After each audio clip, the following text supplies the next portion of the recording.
Gary. What? Whoa! It's time to decide on what's a security. Let's go. Welcome back, ladies and gentlemen. This is the Bearable Bull here. And I got this live feed of what Gary Gensler does on a daily basis from his office. Might as well be the fact, after the grilling he got yesterday. And we still have more clips to review from the annihilation Gary has suffered through. That's a close one. What are we going to tell people? I don't know. How about we let them figure it out? I love my job! And see, ladies and gentlemen, I'm doing nothing more than being a little bit of comedic relief in a very serious and unfortunate situation. American innovation and their financial markets are suffering due to this man, Gary Gensler, that has his own agenda at play. Stu Alderati, Ripple's general counsel, stated that he missed the excitement of the Gensler hearing yesterday because he's in London spending time with this team focused on growing their business. And I can't tell you how inept the SEC looks from the other side of the pond. In London, they have clear rules. In the United States, Gary Gensler is one of the weakest men we could ever see, in charge of one of the most important financial innovations the world will ever see. And that needs to change, or else an entire nation's generational wealth building opportunity will go and pass us by. But you know what's interesting is that today is actually a red day in the crypto market, as we predicted, as today is the day of the eclipse. And what I want to add when it comes to that specific point is, Algorand is one of my personal favorite crypto and one of my largest holdings. And that token specifically barely felt any effects of being claimed to be a security in the SEC's Bittrex lawsuit. That, my friends, is massive, and the effect an SEC enforcement action will have on prices diluting. I think the crypto market doesn't care about the SEC anymore. I personally wish that this happened while XRP was facing this wrath, but that's besides the point. XRP is almost out of the grasps of the SEC. And right now it's looking like Algo, despite being in the line of fire, is not getting it as hard as we did. It's a nice initial little sign that I like seeing, and something that I think will help galvanize the industry as everyone working together and pointing out the corruption that Gary has, and at the very least, the incompetence in which he regulates by. Here, in this clip from Cowboy Crypto, we see them exposing that there is no clear framework for crypto in the US, and that is a big reason why innovation is going overseas. Watch Gary continue to get grilled, continue to not provide clarity, as the threat of him being removed is in place. It's something you absolutely have to love witnessing. A key factor in this competition is whether the country has a clear regulatory framework, which the United States currently does not have. The European Union just provided this clear regulatory framework through its markets and crypto assets regulation. And we're already seeing digital asset firms move jobs and capital to European jurisdictions as a result. Have you considered the impact that the policies you've furthered as chairman of the SEC will have on digital asset firms leaving the United States? If so, what's your assessment of that impact? Does it align with your statutory duty to facilitate capital formation in the United States? Our duties is to protect the investors and the issuers to access the capital market. And if there's so much non-compliance, then people will have lower trust in our capital markets, could hurt the rest of our capital markets. Chairman Gensler, if you're regulating by enforcement action versus having a clear regulatory framework, I'm not sure how there can be the certainty necessary. If I can say, we have a clear regulatory framework built up over 90 years. It's just a bunch of intermediaries in this market that think they have a choice. They don't have a choice. They're non-compliant generally, and they need to come into compliance.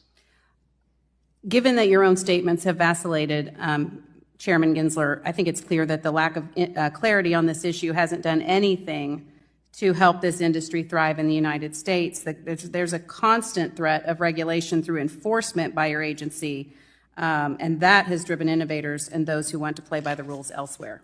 Guys, you know what's so frustrating about this Gary Gensler hearing?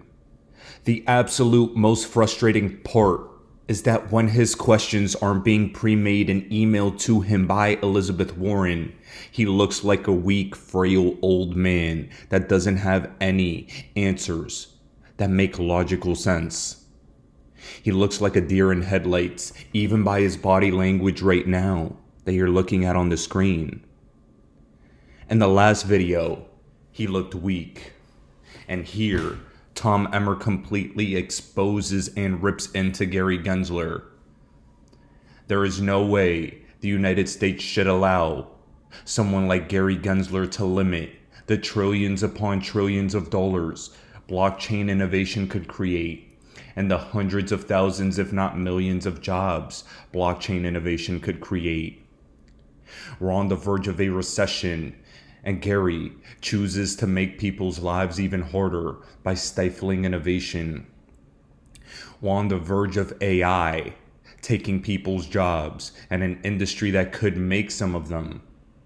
He's trying to come after as heavily as possible, despite the fact that other countries have compliance, other countries have guidelines, other countries are bringing innovation in. Yesterday was a shot heard around the world, and I think Tom Emmer fired the biggest one. Chair Gensler, I have a lot of questions and a limited amount of time, so if you could keep your answers to either a yes or a no, that will allow us to get through as many as possible, sir. From your perspective, is it more difficult now for the digital asset industry to access financial products and services in the United States than it was, say, 2 years ago?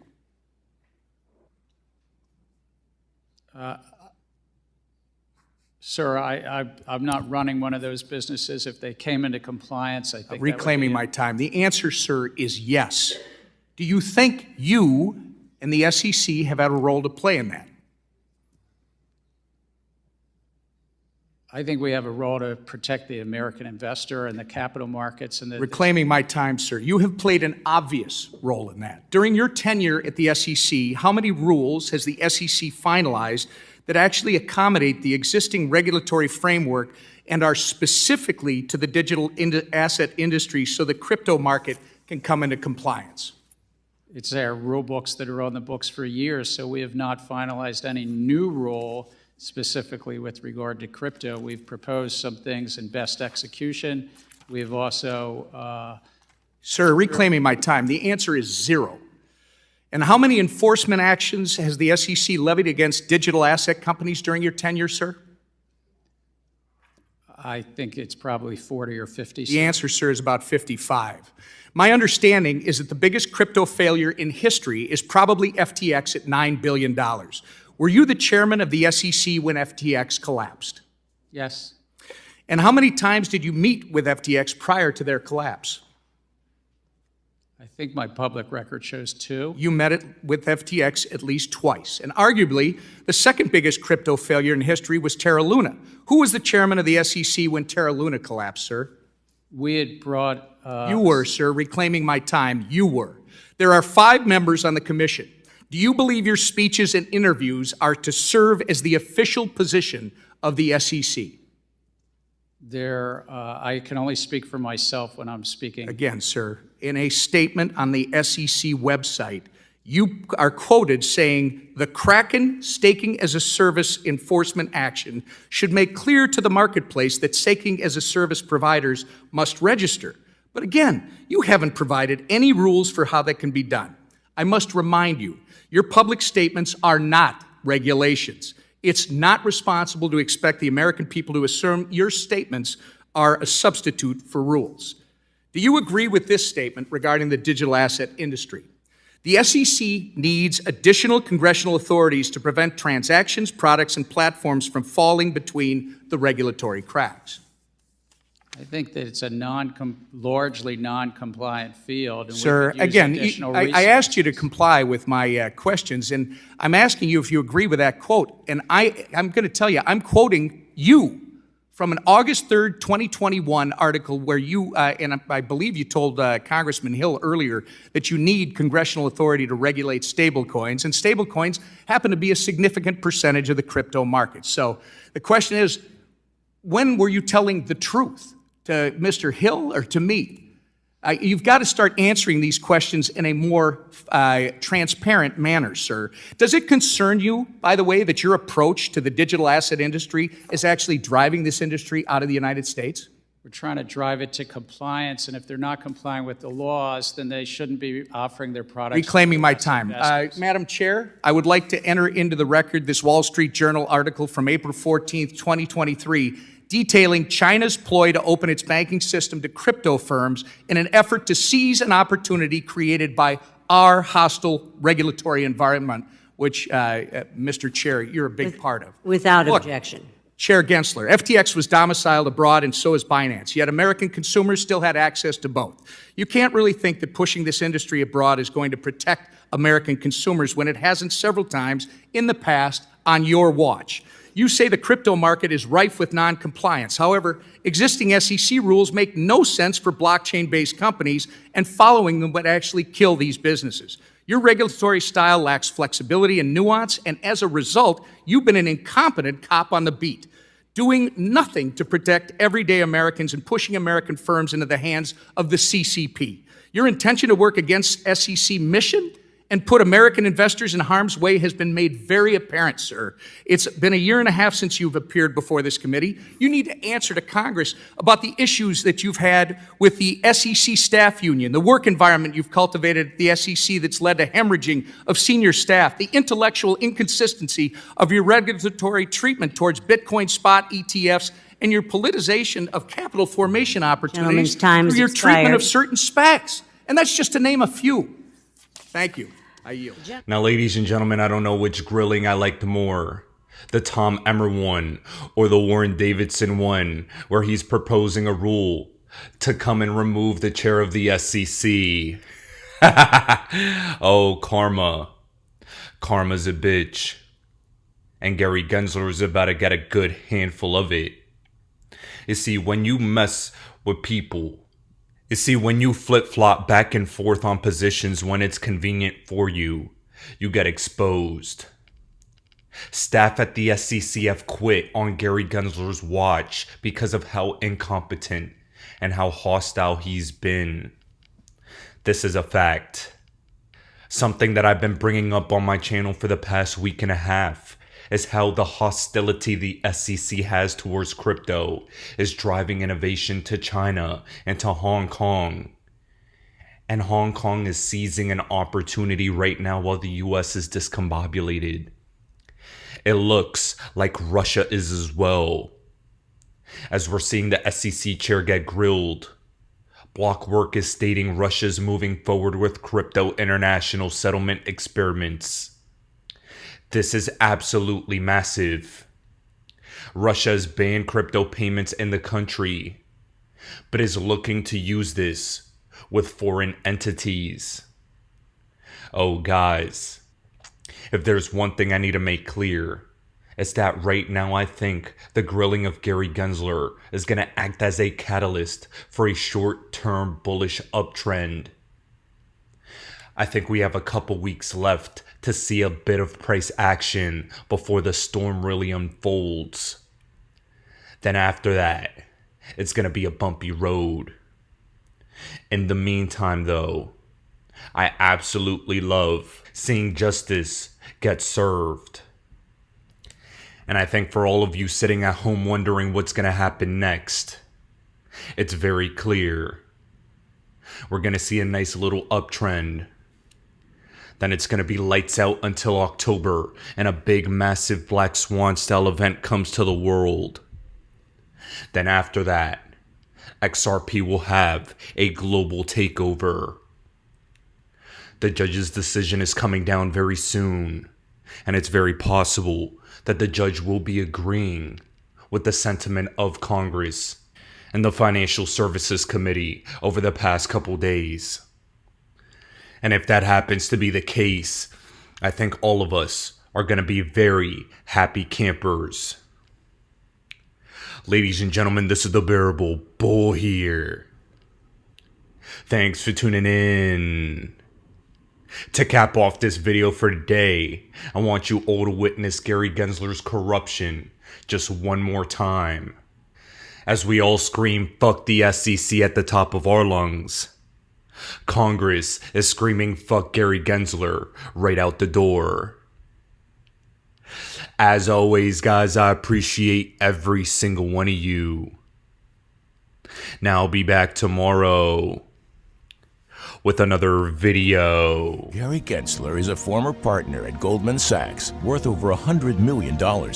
He knows there's no clarity on rules for digital assets. There needs to be clarity in the market. But he doesn't care. Instead of providing clarity, he is launching a full-scale attack on crypto.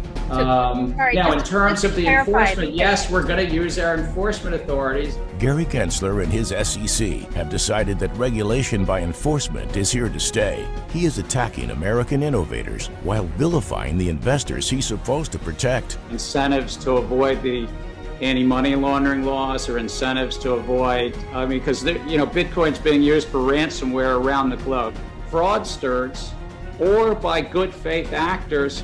We have to guard against illicit activity. Do you consider yourself to be their daddy? Make your voice heard and tell your members of Congress that the SEC is hurting the people they should be protecting. Only Congress can write crypto laws. Connect to Congress today. Why do I hold XRP? Because Ripple's the chosen one to lead the new global digital payment system, and they use XRP. In 2013, the Federal Reserve began looking for faster payments options. 2 years later, an action plan was born and a federal payments task force was created. It included one company focused on crypto, Ripple. In 2014, the World Bank and Better Than Cash Alliance, which includes the Bill and Melinda Gates Foundation, Clinton Global Initiative, and the governments of 32 countries, put out a report called The Opportunities of Digitizing Payments. 1 year later, the Better Than Cash Alliance featured one crypto company on their website, Ripple. Today, Better Than Cash Alliance and all other UN initiatives are focused on a single agenda: the Sustainable Development Goals for 2030. You can see the SDGs logo on Bill Gates' lapel, world-leading companies, the Better Than Cash Alliance website, and on the UN's official exchange, Exchange. What crypto is Exchange officially utilizing for their carbon credit solution? XRP. The world will move to a new international standard for exchanging electronic messages between financial institutions by 2025 called ISO 20022.